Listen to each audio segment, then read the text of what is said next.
मुसलमान क्या था, मुसलमान किस तरह बना है। और जो बात करते हैं इंसाफ की, दीन जो है वो हमारे, हम कहते हैं कि दीन अमन का है, अमन का है। हम मानते हैं दीन अमन से फैला है, लेकिन साथ में दीन तलवार से भी फैला है। 3 सवाल पूछे एक सवाल में। पहला सवाल के हिस्ट्री से पता चलता है कि इस्लाम तलवार के जोर पे फैला कि नहीं, लेकिन ये मुझसे पूछ रहे क्या ये हकीकत नहीं है कि 3000 से ज़्यादा मंदिरें गिराई गई थी और मस्जिद बनाए गए और बहुत से लोगों का कत्ल किया गया। ये बिल्कुल गलत है, अफवाह है। ये मैं कह सकता हूँ कि कुछ मंदिरें शायद गिराई गई होंगी, इससे मैंने कहा तो एक भी मंदिर नहीं गिराई गई। हो सकता है कि कुछ मुसलमान अपने आप को जो मुसलमान कहते हैं, अपने आप को जो मुसलमान कहते हैं, उनने आके कुछ मंदिरों को गिराया होगा और मस्जिद बनाया होगा, हो सकता है। लेकिन ये कहना कि 3000 से 6000 मंदिर गिराए गए, ये बिल्कुल अफवाह है, बिल्कुल गलत है, बेबुनियाद है, बिल्कुल बेबुनियाद है। कुछ मुसलमान राजाओं ने गलत काम किए होंगे, उससे आप इस्लाम को दोषी नहीं ठहरा सकते। अगर हिटलर ने 60 लाख यहूदी को जिंदा जलाया तो मैं कह सकता हूं कि क्रिश्चियनिटी खराब है? बिल्कुल बेबुनियाद है, वो हिटलर ने किया। बाइबल में तो ही लिखा है कि जलाना चाहिए। इसी तरीके से ये खाली अफवाह है।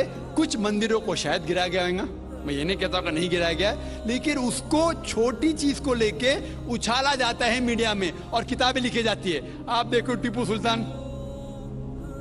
के खिलाफ आ गए। आज भी आप जाएंगे मैसूर के अंदर, उसके आजू बाजू आप देखेंगे तो टीपू सुल्तान के जो आंगन के अंदर है, उसके अंदर मंदिर है। अगर आप ये कहते सच है कि 3000 से 6000 मंदिर को गिराया गया था, तो आप कैसे जिंदा बचे? आप कह रहे थे कि हजारों लोगों को कत्ल किया गया, आप कैसे जिंदा बचे? आप जिंदा बचे ये शहादत दे रहा है कि मुसलमान तलवार के जोर पे नहीं फैला।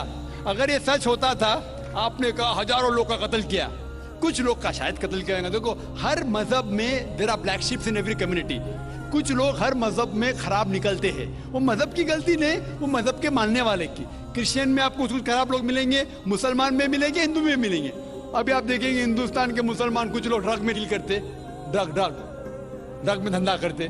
ड्रग तो हराम है इस्लाम में, करते तो उनको दोष देना चाहिए, इस्लाम को नहीं। इसी तरीके से आप जो कह रहे हजारों लोगों का कत्ल किया, ये बिल्कुल बेबुनियाद चीज है। कुछ लोग का शायद किया होगा, और ये ही सबूत है। मैंने मेरी तकरीर में कहा कि 80% से ज्यादा गैर मुस्लिम हिंदुस्तान में हैं। ये शहादत दे रहे हैं कि इस्लाम तलवार के जोर पे नहीं फैला। आप लोग को क्यों छोड़ा उन लोग ने? आप उनके रिश्तेदार तो नहीं थे ना, आपको क्यों छोड़ा? 800 मिलियन 80 करोड़ गैर मुस्लिम को छोड़ा क्यों उनने? क्यों छोड़ा? अगर दमी था हुकूमत की 1000 साल, सब लोग को मुस्लिम बनाते थे। इससे यह जाहिर होता है कि इस्लाम तलवार के बलबूते पे नहीं फैला। कई लोग, कई गैर मुस्लिम इस्लाम से मुतासिर होके उन्होंने इस्लाम कबूल किया। तो यह कहना बिल्कुल गलत है। आपका दूसरा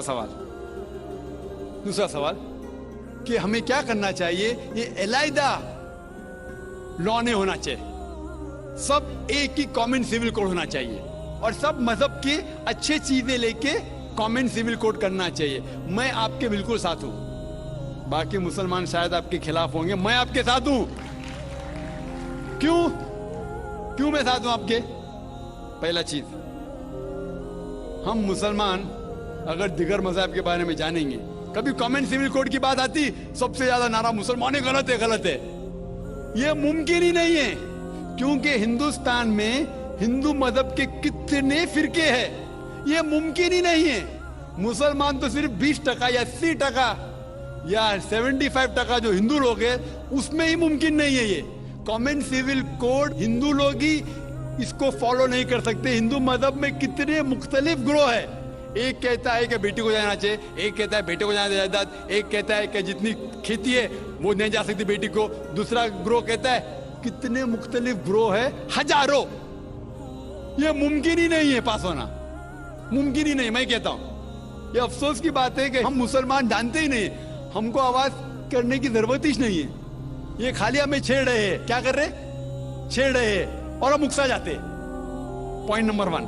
पॉइंट नंबर 2, मान लो आप लोग कबूल करते हैं कि कॉमन सिविल कोड होना चाहिए। आपने क्या कहा कि सारे धर्मों के अच्छी बात को लेना चाहिए। बिल्कुल सही। मेरा पहला सवाल, आप इस्लाम में एक चीज बताओ जो इंसानियत के खिलाफ है, तो हम निकाल देंगे उसको।